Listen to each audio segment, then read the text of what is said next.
Salvete discipuli. In today's video, Juno is still talking to herself, and she's trying to talk herself into her opinion that she has the right to attack the Trojans. Ast ego quae divum incedo regina?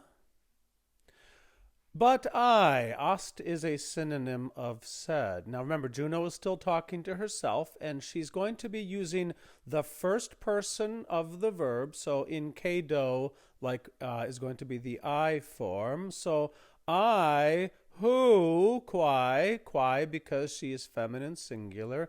I who walk. So here it's a synonym of ambulo, okay? But remember, in poetry, you kind of want to have stylistic variety.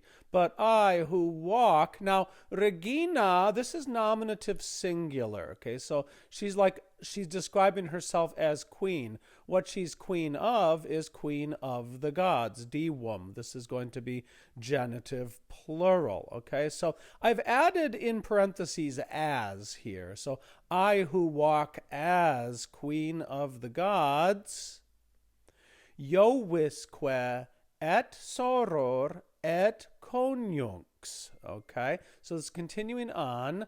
So the que plus the et plus the other et here. She's and, so both and. She is both, what is she? Soror, sister, conjunx, spouse, okay?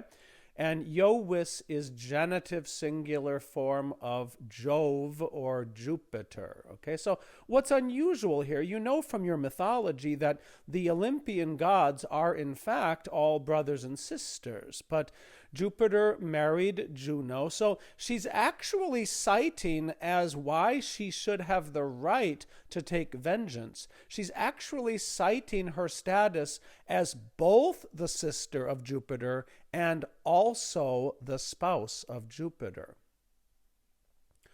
Una cum gente tot annos bella guerro. Okay, so she's asserting this as like it's an outrage that I wage wars, guerro, so the I form, bella is the plural of bellum. So she's like, I wage wars, una cum gente, with one race. Okay, so do recall, when you have a preposition and there's an adjective describing the noun that is governed, so to speak, by the preposition, normal word order is adjective, una, cum, second, the preposition, finally the noun. Okay, so this is just like summa cum laude. Okay, so like with highest praise. So I wage wars, una cum gente, with one race, tot annos, for so many years. This is an accusative plural, okay, annos. So this is what's known as an accusative of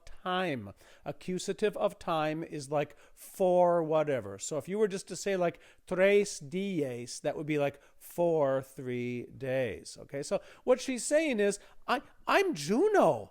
I'm the queen of the gods. I'm the sister and spouse of Jupiter. Why in the world should I wage wars with one race for so many years? That's kind of her point. Is like this isn't even right. I'm so important. I should not be waging wars with one race for so many years. I should have been able to conquer this race by now. Et quisquam numen Junonis adoret praeteria, aut supplex aris imponet honorem. And who, et quisquam, and who, adoret, the subjunctive present tense, who may adore what? The numen Junonis. Numen means like the divinity.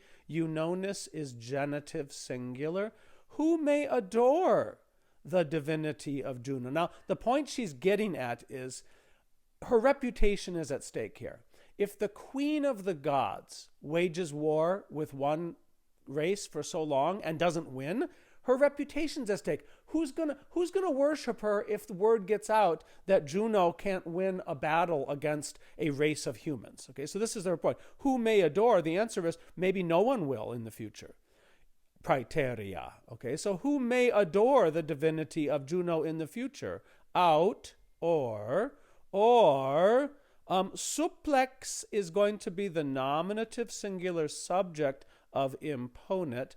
I'm again adding as. Okay, so who as a supplicant? Now, a supplicant, the word supplicant in English means somebody who is like praying or offering a sacrifice, trying to achieve something. So, who as a supplicant imponet, may put what? Honorem, honor. Now, what we put, of course, aris, on altars, what we put on altars is a sacrifice, like an animal that we kill as a sacrifice. But what she's saying is, you only do that. You only put a sacrifice on an altar when you are honoring the deity. Okay, so aris is ablative plural. Okay, so understood my altars. So, or who may put honor on my altars? Her concern is that no one will. In the future, if she does not uphold her reputation and conquer these Trojans, the worship of Juno is going to suffer in the future.